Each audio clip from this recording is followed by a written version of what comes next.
Hello students, आज हम पढ़ रहे हैं sexual reproduction in flowering plants. हमें मालूम है प्लांट्स का एक ग्रुप जिसको हम कहते हैं एंजियोस्पर्म, उनमें फ्लावरिंग होती है। मोस्टली फ्लावरिंग या फ्लावर को हम कह देते हैं reproductive phase of flowering plants. Plants के वेजिटेटिव पार्ट्स हमको मालूम है, जैसे रूट, स्टेम, लीव्स होते हैं, as it is reproductive parts होता है फ्लावर्स। अब फ्लावर्स नॉर्मल पे हमने देखे हैं, जितने भी ऑर्नामेंटल प्लांट्स होते हैं उसमें फ्लावर्स होते हैं। फ्लावर यदि देखेंगे तो फ्लावर दो तरह के होते हैं, एक जिसमें केवल मेल और फीमेल रिप्रोडक्टिव ऑर्गन प्रेजेंट्स होता है, जिसमें दोनों ऑर्गन प्रेजेंट्स होते हैं।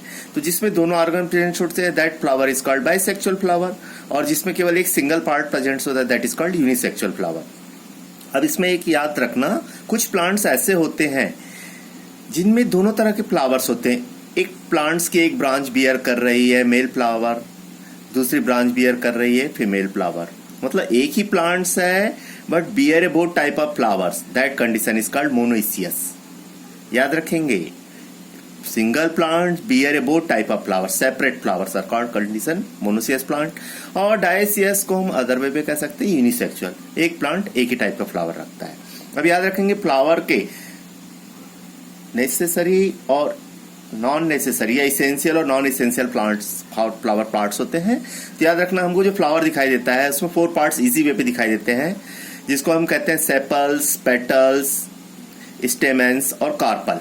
एक्चुअल में ये यूनिट ऑफ फ्लावर्स हैं, उनको हम ग्रुप वे पे कहेंगे तो सेपल्स के लिए वर्ड यूज किया जाता है कैलिक्स, पेटल्स के लिए वर्ड यूज किया जाता है corolla, as it is stamens के लिए वर्ड यूज किया जाता है एंड्रोसियम, और कार्पल के लिए वर्ड यूज किया जाता है गाइनोसियम। अब याद रखना, कैलिक्स और करोला रिप्रोडक्शन में पार्टिसिपेट नहीं करते, बट अदर्स या जैसे इंसेक्ट को अट्रैक्ट करना है या प्रोटेक्ट करना है उसमें नेसेसरी होते हैं। So they are called not essential parts, those are not participate in reproduction. और इसेंशियल पार्ट्स जो रिप्रोडक्शन में पार्टिसिपेट करते हैं उनको हम कहते हैं एंड्रोसियम और गाइनोसियम।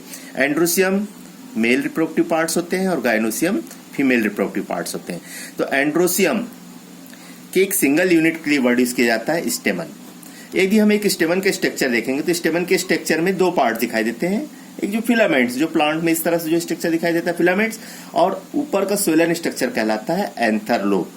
और इसी एंथरलोब के इनसाइड में माइक्रोस्पोरेंजियो या मेल गेमेटोफाइट्स का डेवलपमेंट होता है। उसको हम दूसरे वे पे जब ये हैप्लाइड हो जाते हैं तो इनको हम पोलन ग्रेन वर्ड यूज करते हैं। ये एंथर्स के इनसाइड डेवलप होते हैं या एंथरलोब के अंदर होते हैं। इन्हीं के लिए हम वर्ड यूज करेंगे पोलन ग्रेन, या इन्हीं को कहा जाता है मेल गेमेटोफाइट। एक्चुअल में ये आफ्टर रिडक्शन डिवीजन या हैप्लाइड ऑर्गेनिज्म या हैप्लाइड गेमेट प्रोड्यूस करने के लिए मियोसिस के थ्रू प्रोड्यूस होते हैं। यहाँ पे स्टेमन्स में पोलन ग्रेन का डेवलपमेंट हो रहा है। As it is female structure के लिए वर्ड यूज किया जाता है कार्पल, ये सिंगल यूनिट हो जाती है गाइनोसियम की। और कार्पल में भी हमको 3 पार्ट दिखाई देते हैं, एक स्वेलन पार्ट होता है जिसको कहते हैं ओवरी, ट्यूब लाइक स्ट्रक्चर होता है स्टाइल, और रिसेप्टिकल जो रिसीविंग पार्ट होता है that is called stigma. Stigma जो रिसेप्टिकल हो रहा है, यहाँ पे न्यूट्रिएंट प्रेजेंट्स होता है, तो जो पोलन ग्रेन डिस्पर्स होके जब यहाँ पे पहुंचते हैं और यहाँ से स्टाइल के थ्रू होते हुए ओवरी में पहुंचते हैं। तो याद रखना, ओवरी के इनसाइड में हैप्लाइड स्ट्रक्चर होता है। एक्चुअली इसको हम कह देते हैं female gametophytes, that structure is called ovule. और एक ओव्यूल के स्ट्रक्चर देखेंगे तो ओव्यूल के स्ट्रक्चर में एक स्ट्रक्चर हो जाता है that is called placenta. Placenta से स्वेलन स्ट्रक्चर दिखाई दे जाता है। उस स्ट्रक्चर को यदि हम और डिस्क्राइब करेंगे तो उसमें 8 न्यूक्लियाई 7 सेल स्टेज दिखाई देती है। तो इसको कहा जाता है synergids, polar nuclei, egg apparatus. Egg apparatus में यहाँ पे ये जो स्ट्रक्चर है इनको हम कह रहे हैं सिनर्जिड्स, और ये वाला जो स्ट्रक्चर है जो अपोजिट पोल पे होते हैं उनको कहते हैं एंटीपोडल सेल।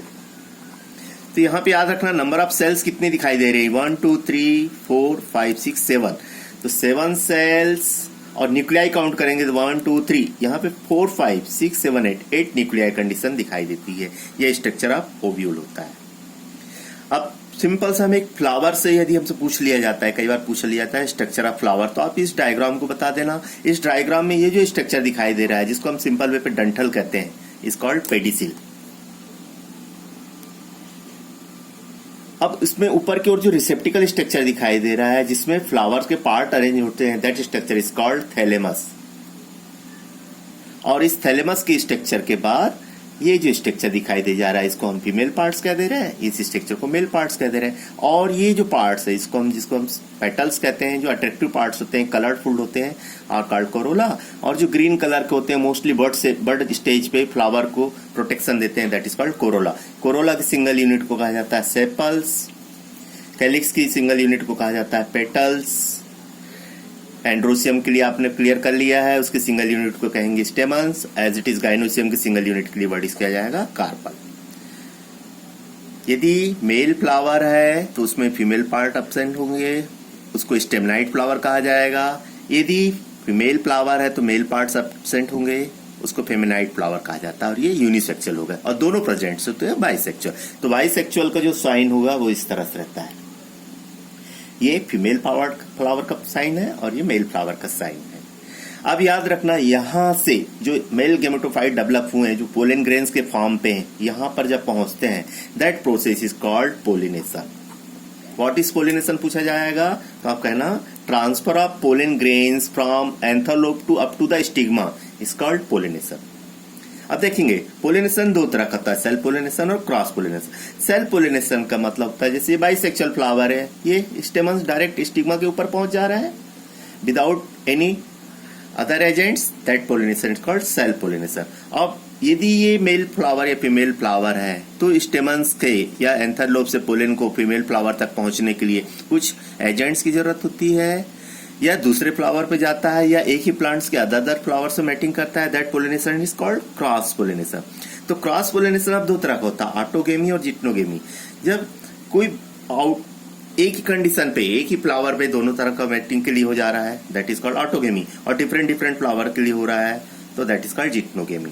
अब क्रॉस पोलिनेशन दो तरह से होता है, बायोटिक जो लिविंग एजेंट्स के थ्रू हो रहा है, दैट इज कॉल्ड बायोटिक। उसमें बेड्स, बर्ड्स, इंसेक्ट्स, या हम कह सकते हैं गार्डनर भी यूज करता है। इवन हम लोग भी जनरली प्लांट्स के पास खड़े होकर उसके फ्लावर के ऊपर हाथ फेरते हैं तो पोलेन्स हमारे हाथ में चिपक जाते हैं और हमारे जरिए दूसरे प्लांट्स पे शिफ्ट हो जाते हैं, दैट पोलिनेशन का cross pollination by biotic agent. अब हवा या विंड्स के थ्रू, वाटर के थ्रू भी ये पोलेन्स डिस्पर्स होके फीमेल पार्ट तक पहुंचे हैं, that pollination called abiotic agents. तो इन दोनों को लिए हम कहेंगे cross pollination through biotic and abiotic agent. और सेल्फ पोलिनेशन क्लियर हो गया, self pollination autogamy, geitonogamy, cross pollination biotic, abiotic. Flower का स्ट्रक्चर डायग्राम के वे पे आपको बनाना होगा,